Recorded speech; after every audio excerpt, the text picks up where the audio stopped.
आइए आज हम जानेंगे संतों की शिक्षा के बारे में। एक गांव का व्यक्ति पहली बार श्री नानक देव जी के पास गया। उसने देखा कि संत जी मायूस अवस्था में एकांत में बैठे थे, कुछ सोच रहे थे। उस आदमी ने सतनाम वाहे गुरु बोला। श्री नानक जी ने भी उत्तर दिया, भोजन करवाया, ज्ञान विचार सुनाए। वह व्यक्ति चला गया। एक दिन फिर वही व्यक्ति आया और बोला, महाराज जी, आप कभी खुश दिखाई नहीं देते, क्या कारण है? संत नानक जी ने कहा कि ना जाने काल की कर डारे, किस विध ढल जा पासावे। जिन हाथे सिर ते मौत खुड़क दी, उन्हानु केहड़ा हासावे। अर्थात संत नानक जी ने कहा कि हे भाई, इस मृत्यु लोक में सब नाशवान है। पता नहीं किसकी जाने की बारी कब आ जाए। इसलिए जिसके सिर पर मौत गरज रही हो, उस व्यक्ति को नाचना गाना, हंसी मजाक कैसे अच्छा लगेगा। मूर्ख या नशे वाला व्यक्ति इस गंदे लोक में खुशी मनाता है। जैसे एक व्यक्ति की पत्नी को विवाह के 10 वर्ष पश्चात पुत्र हुआ। उसके उत्पन्न होने की खुशी में लड्डू बनाए, बैंड बाजे बजाए, उधमस उतार दिया।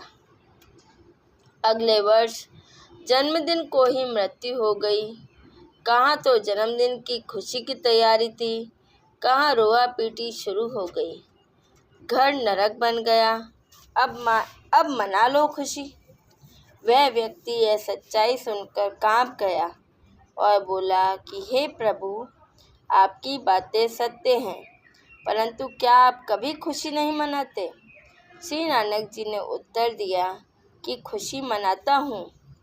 साध मिले सड़ शादी हुंदी, बिछुड़दा दिल गिरी वे।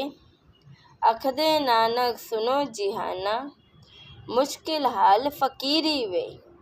अर्थात जब मेरे शिष्य सत्संग सुनने आते हैं तो साध संगत को देखकर मेरे को खुशी होती है कि सब भक्ति पर लगे हैं, कोई विचलित नहीं हुआ है।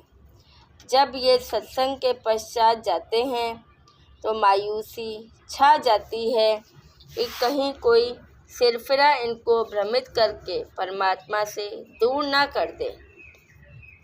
श्री नानक जी ने कहा कि ज्ञानहीन संतों ने फकीरी यानी भक्ति को कठिन बना दिया है।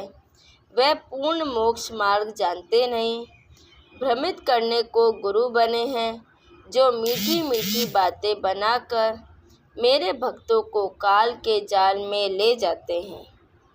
इसीलिए जब तक वे पुनः सत्संग में सब नहीं आते तो मुझे चिंता बनी रहती है। सब आ जाते हैं तो खुशी होती है, परंतु हम नाचते गाते नहीं, दिल में महसूस करते हैं, मौत को कभी नहीं भूलते। कबीर जी ने कहा है, मौत बिसारी मूर्खा, अचरज किया कौन।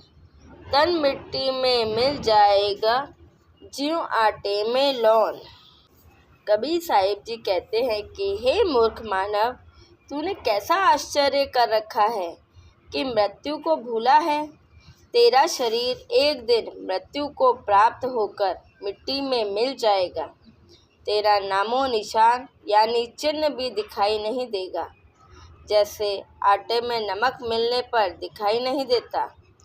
भावार्थ है कि मृत्यु का दिन भूलकर ही मनुष्य स्वार्थवश गलतियां करता है और संसार में बेफिक्र रहता है। यदि मृत्यु याद है तो मानव कभी पाप व गफलत नहीं कर सकता।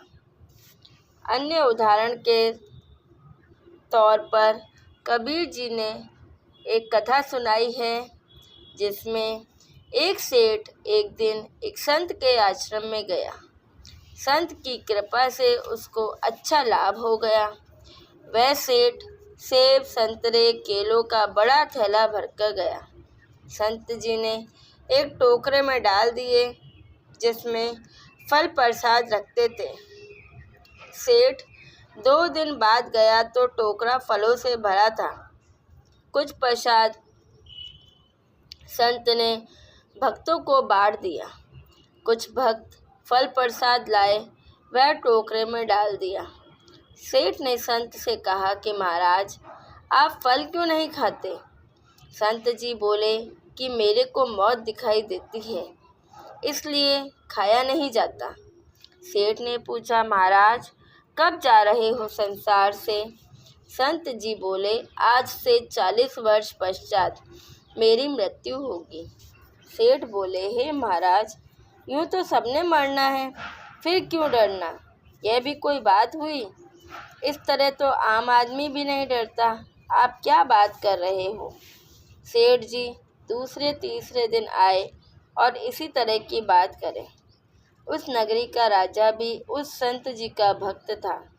संत जी ने राजा से कहा कि आपकी नगरी में किरोड़ी मल सेठ है, चंदन की लकड़ी की दुकान है, उसको फांसी की सज़ा सुना दो और 1 महीने बाद चांदनी 14 को फांसी का दिन रख दो। जेल में सेठ की कोठरी अर्थात कक्ष में फलों की टोकरी भरी रहे तथा दूध का लोटा 1 सेर अर्थात 1 किलो का भरा रहे। खाने को खीर, हलवा, पूरी, रोटी तथा सब्जी देना। राजा ने आज्ञा का पालन किया। जेल में सेठ जी को 20 दिन बंद हुए हो गए। निर्बल हो गया। संत जेल में गया और प्रत्येक बंदी से मिला। सेठ जी को देखकर संत ने पूछा, कहाँ के रहने वाले हो, क्या नाम है? सेठ बोला, हे महाराज, आपने पहचाना नहीं?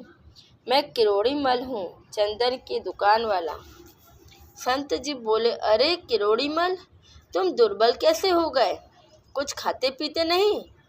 अरे फलों की टोकरी भी भरी है, दूध का लोटा भी भरा है, थाली में हलवा खीर रखी है। सेठ जी बोले, हे महाराज, मौत की सज़ा सुना रखी है। कसम खाकर कहता हूँ मैं निर्दोष हूँ, बचा लो महाराज, मेरे छोटे छोटे बच्चे हैं। संत जी बोले, भाई मरना तो सबने है, फिर क्या डरना, खा पी कर मौज कर। सेठ जी ने सलाखों में से हाथ निकालकर चरण पकड़ लिए। बोला, बचा लो महाराज, कुछ ना खाया जाता है ना पिया जाता है, चांदनी 14 दिखे से।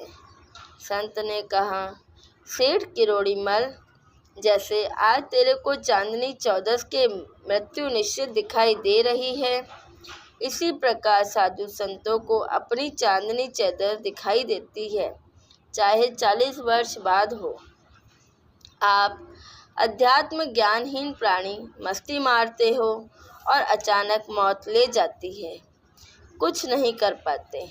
ऐसे ही मुझे अपनी मृत्यु का दिन दिखाई देता है जो 40 वर्ष बाद आना है।